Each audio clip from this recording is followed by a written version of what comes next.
So thank you so much for coming. Just to give you a little lay of the land, as soon as the Chalk Talk is over, we will then bring out food. You're here for the rest of the event. You could come and go as you please, but food will be provided as well as drinks at the bar over there. So again, thank you so much for coming. Feel free to ask open questions, but everybody, Len Kasper. Thanks, Melissa. And thanks for being here. Beautiful day for baseball. And I basically like to just, whatever you want to talk about, I'm happy to talk about.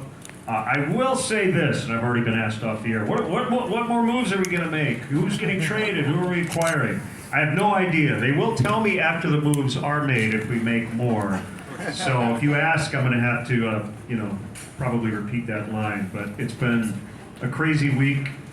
For sure, but it's been a good weekend here at the ballpark. And I will say, as I start, that since I came over from the other team in town, it's amazing to me how many people come up to me either here or when we go to the other place, and they either say, hey, by the way, I've been a White Sox fan my whole life, don't tell anyone.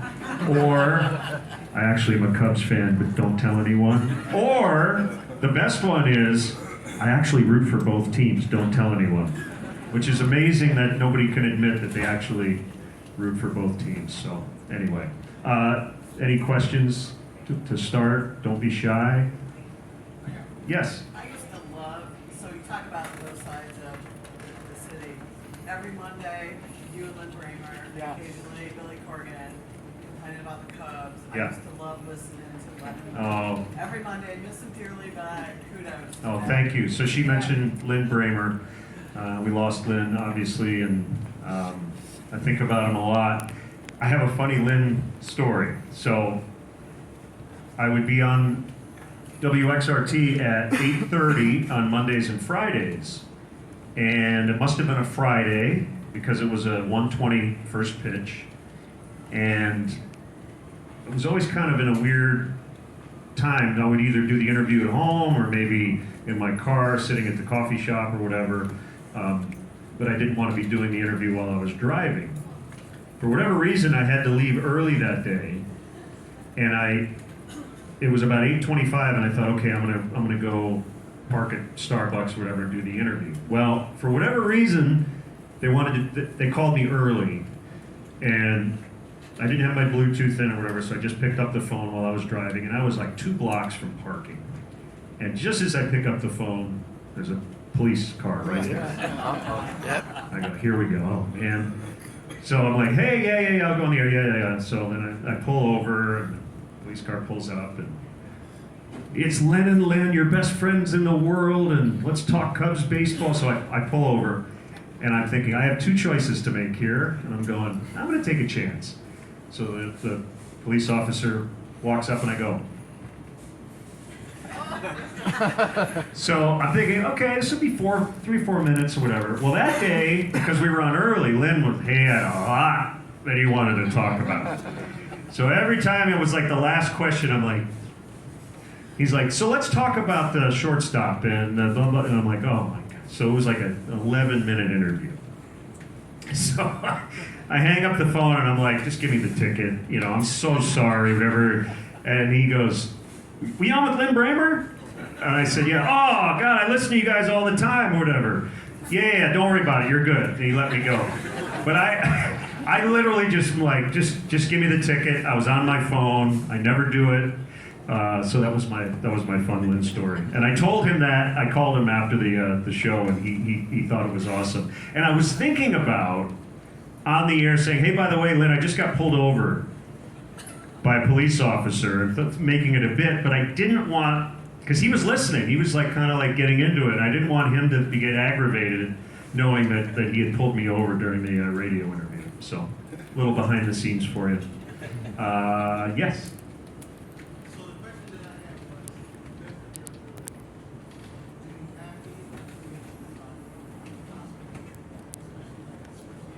Yeah. So the question is about the minor league players acquired in all these trades. The White Sox acquired 2 catchers, one from Houston named Corey Lee, who was a college teammate of Andrew Vaughn. In fact, they were roommates, and I think Corey hit behind Andrew at Cal Berkeley. He went into spring training battling with Yainer Diaz as kind of the backup to Martin Maldonado, and the Astros chose Diaz as kind of their catcher of the future. But they really liked Lee, and so he became available, former first-round pick. And he actually got to the big leagues last year. So Lee is probably the only one of the current crop that was acquired this week who you might see in the major leagues this year. The other catcher, Edgar Quero, acquired in the Angels deal, 20-year-old switch-hitting catcher from Cuba. He has a really good approach at the plate. And they really think that he'll move pretty fast. The tricky part is because he's 20 and because he's a catcher, that's a lot to handle. So I would say probably the earliest he would get here would be later next year, more likely probably 2025. And then the Sox acquired 3 pitchers as well. And it's interesting, of the 5 prospects that have been acquired, they've all now gone into the top 30 in the organization. So that's a really, really good haul. A couple of right-handers from the Dodgers. They got a left-hander, Kai Bush, in the Angels deal. And you might see a couple of those guys as early as next year. So 2 real big needs, pitching and catching, really added to the depth in the organization at both positions. Yes? Well, one of them's a compliment. So when you started calling for the well, it's a start. I think it's pretty cool. Like when you were doing your first calls for the team, you honored, the Farmio. Yeah. And I just wanted to compliment you on that. Coming to a new team, that was pretty cool. So did that almost play into coming to this side of town, maybe inspiring how you called games for the White Sox, just his story? Yeah, I mean, Farmio was great to me, and I've been asked a million times about my decision to be interested in coming over here, and it wasn't my decision alone. Obviously, the White Sox had to want me as well, but I had always gotten along with everybody in the organization, especially the broadcasters. Hawk was great to me. I've known Stoney forever, DJ, and obviously Farmio. And he passed away during the pandemic, and that was a year of reflection for me. I just was about ready to turn 50, and I started to look at all the things that I had done with the Cubs. When I was a kid, I wanted to be Ernie Harwell. I don't know if anyone knows who Ernie was, but he was the longtime radio voice of the Tigers. I grew up in Michigan and became friends with him later in his life. He passed 2011, I think. And I'm more influenced by Ernie than probably any broadcaster. So I wanted to be the radio voice of a team. And due to the arc of my career, I ended up in television almost by accident. Now that's not a bad thing, because doing television and doing Major League play-by-play is a really cool deal. So I had done 20 years of television. I had done 16 years with the Cubs. Harry Carey actually was with the Cubs for 16 years. It felt like he was there for 30, but I kind of got to the point where I'd done as many seasons as Harry did. Obviously, 2016 was a very special year, and so I started to think about all the boxes that I had checked, and then the boxes that I hadn't yet checked in my career. And the decision was: do I want to stay somewhere where I'm happy, comfortable, I think well liked? Or do I want to push myself to be the radio voice of a team, work the American League circuit, do postseason games? Local television broadcasters get aced out when you get to the postseason. So I actually had 2 World Series rings, one with the Marlins in 03 and then the one in 16. But I'd never been the lead announcer for the most important games of the year. So that's the other pull of radio. But I wanted to see if I would be good at the thing that I wanted to do when I was a kid. And so I just decided, you know what? You only get one shot at this, and I decided to go for it. And it's interesting. You find out, it's almost like it was a funeral in a way. But it was good because I didn't die, and so I got to hear from all the people that you would hear from when you die, but you can't hear from them because you're not around. But I actually heard from at least one representative of all 30 teams, which made me feel really good. And I heard from one very prominent president of a team who called me and said, you know, I really appreciate what you did, because we're in a business where everybody takes the most money, the most glamour, the most exposure, the thing that everybody else would do, and you decided this is what's in your heart, and none of the noise or what everybody else wanted mattered. And that made me feel really good, and I've had a blast. This has been a tough year on the field, we all know that, but I show up every day just loving being at the ballpark, I really do. And the 21 run was great. I got to call 4 postseason games. And hopefully many, many more. And so, if that makes sense, that's kind of the genesis of everything. Yep. When you were young, who came to you and said, or maybe you already made up your mind that you wanted to do it. I mean, like I said, how did you know you wanted to do this? And who came to you and said it's okay for you to do it? Go for it. My parents basically told me, go for it, try to live your dreams. My dad got me into sports, particularly baseball, and I was the one who decided I wanted to do it. When I was 12, I mean, I played baseball through high school, but I was just kind of an average player, and I knew that would be the end of my playing career, but I just early on thought, what a great job to do the thing that everybody does when they're not working, and that is talk about sports. You get the best seat in the house, and you get to actually call the game. It was kind of a no-brainer for me. And I'm at the point now where I have a hard time going to a game and just sitting and watching, because I feel like I should be announcing it, you know what I mean? It's kind of built into your DNA. Start off like college level or little league? Yeah, actually high school, when I was 17, there was a small radio station in my hometown, and I got a job as what they call a board operator. It was a satellite music station, so punching commercials, and then eventually got on the air a little bit. And I went to Marquette University in Milwaukee. Do we have any Marquette alums in here? Not one. It's all right. It's a good school. And I did student radio there, did a lot of basketball, and then worked at local radio in Milwaukee before I got the television work. But yeah, I was lucky in that I knew at a very young age that I wanted to do what I'm doing this very moment. Very, very fortunate. Yes, sir. Besides growing up, you interest, I've never heard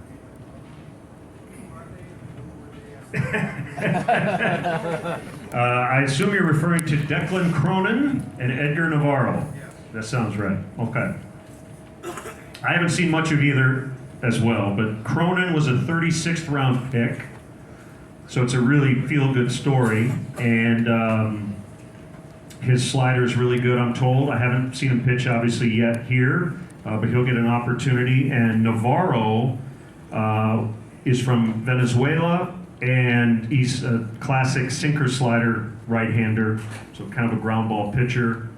And you and I are both going to learn a lot about them when we see them pitch for the first time. I actually love it. It's one thing I like about the new schedule is seeing all the 30 teams, and obviously when you get to see Ohtani, we do every year, but stars in the National League. But I was on the radio yesterday and somebody asked me, it's got to be really challenging when the roster changes so much, and I think it's good, it's fresh, and you get to see some guys who you haven't seen before. Depending on what happens here the next few days, you might, if you run into me, ask me about a couple other guys who you haven't heard of either. But again, there's some depth in this organization, and we're going to see it, I think, over the next couple of months. Yeah. Back to your career. Yeah. So at this point, do you have to prep for a game, or do you just go out there and wing it? Oh, I prep every day. Yeah, even in the off season, I'm always checking out what's going on around the league. Look at the capsules from all the different games, and then you're digging in on that day starting pitchers. I do the manager show every day, so I spend probably 20 to 30 minutes with Pedro talking about his lineup. So have you seen the lineup today? Yeah. So Andrew Benintendi has been moved from 1 to 5. He's like a 325 career hitter with runners in scoring position, and that middle part of the order has been a struggle. So Pedro wanted to get him in a spot where there are runners on base as opposed to the leadoff spot. And then in tandem with that, Tim has kind of been back to the old Tim. And he wants to see Moncada. He's really interested to see Yohan in that number 2 spot. So it's Anderson, Moncada, Robert, Eloy, Benintendi today. So I kind of like that look. Yes, sir. You mentioned Ernie Harwell. Yeah. He was the only radio announcer ever traded. What do we think we could get for you? Yeah, that's a true story. So, do you know the name of the catcher he was traded for? Cliff Dapper. That's right. Ernie was the voice of this. Now, you've got the Wikipedia page up, so you make sure I get this right. Ernie Harwell was the radio voice of the Atlanta Crackers and was traded to the Brooklyn Dodgers for a catcher named Cliff Dapper. Yep, that's true. I don't think I would garner much in return. Maybe a nice thank you note. Yeah, that's a true story. Yes? How do you feel about the rule changes? Rules changes. Who likes the pitch timer? We like it? Yeah. Not everybody. Who doesn't like it? Okay. And you don't like it because? I have anxiety. Less beers. Less beers, fewer beers, yeah. All right, so let's do the math. With the pitch timer, you've got about a 2:36 game as opposed to a 3:23. So how many beers can you drink in 2 hours and 37 minutes? Not enough. Okay, well, there's another meeting after this one that I've got pamphlets. I'm just kidding. No, I like the pitch timer. When I mention ideas for the game, people say, how can you criticize the game? It's awesome. I love the game. I think we're always looking at ways to improve. And the problem we had, in my opinion, was there wasn't enough action. We had too many dead spots. Strikeouts are at an all-time high. The pitch timer hasn't really fixed that. Walks are at an all-time high. Foul balls are at an all-time high. Home runs are at an all-time high. So the idea of a batted ball in play, meaning that can be caught or played by a defender, that's lower than ever before. And with all the extra time in between the action, you could go 7 or 8 minutes without a ball in play. And I remember games where you'd have 8 consecutive strikeouts, or strikeout, strikeout, walk, hit batter, strikeout, home run, walk, hit batter. Now at least, if you have that, it's all condensed and you get to the next ground ball. So I like that part of it. I do think there's a little more athleticism with the banning of the shift. I'm a little less excited about that, but it's fine. But I think the pitch timer is here to stay, and the reason is you have to legislate it or guys are going to abuse it. Yeah.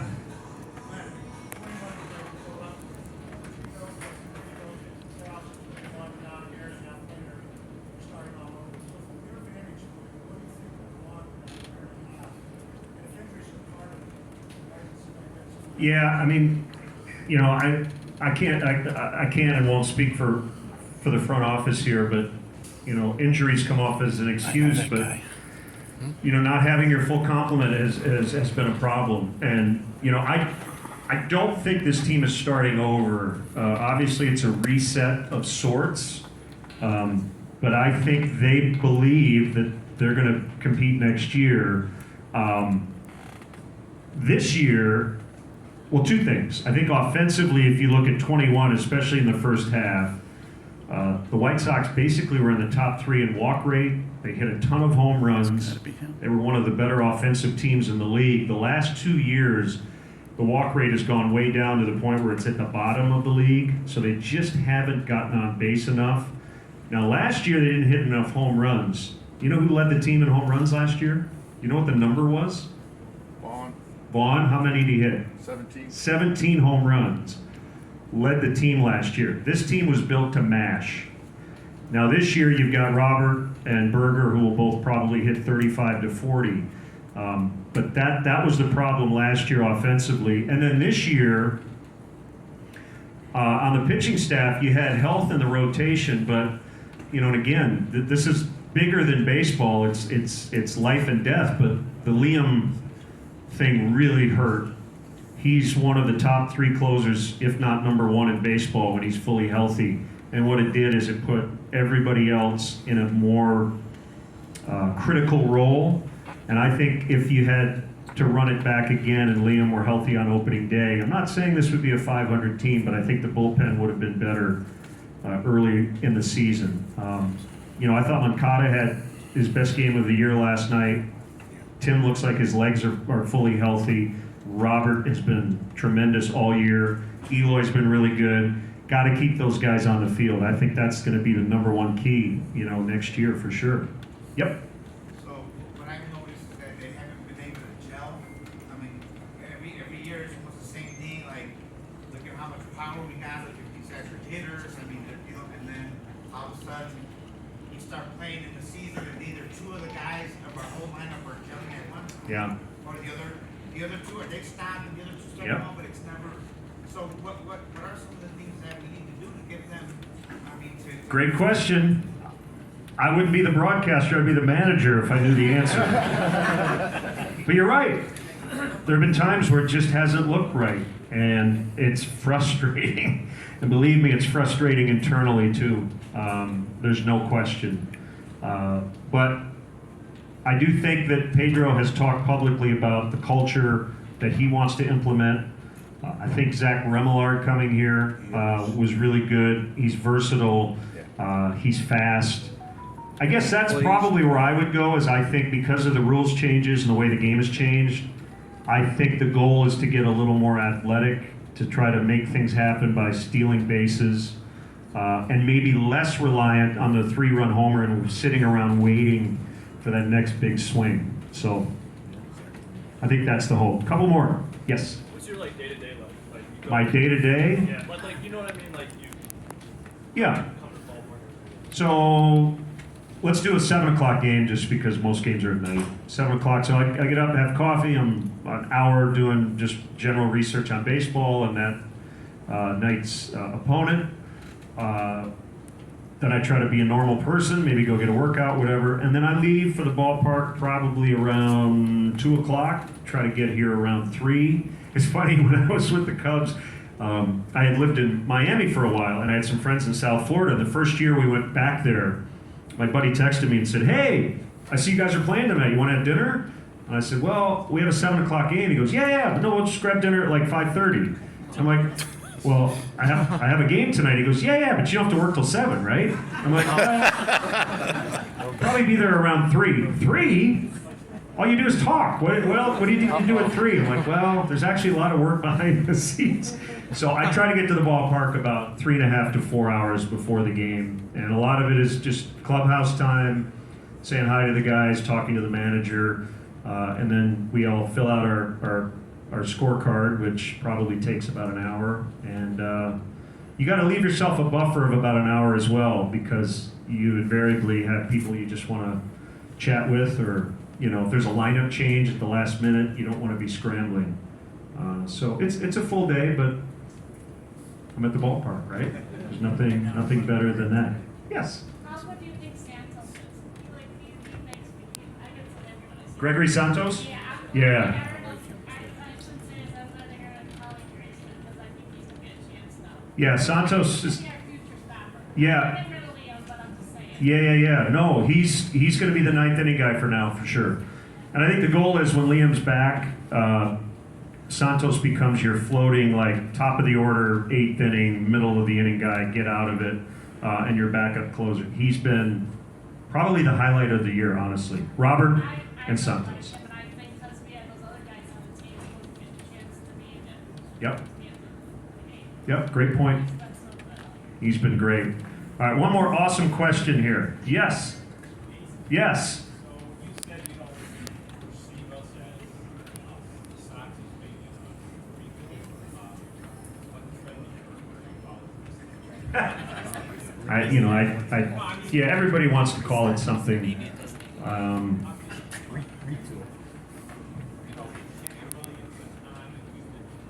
Right. Yeah, I mean, I don't know what I would call it. I don't, and I would also say that I think let's see how the dust settles here over the next couple of days, because who knows? There could be no more deals. There could be a couple. There could be a big one. There could be a small, deal.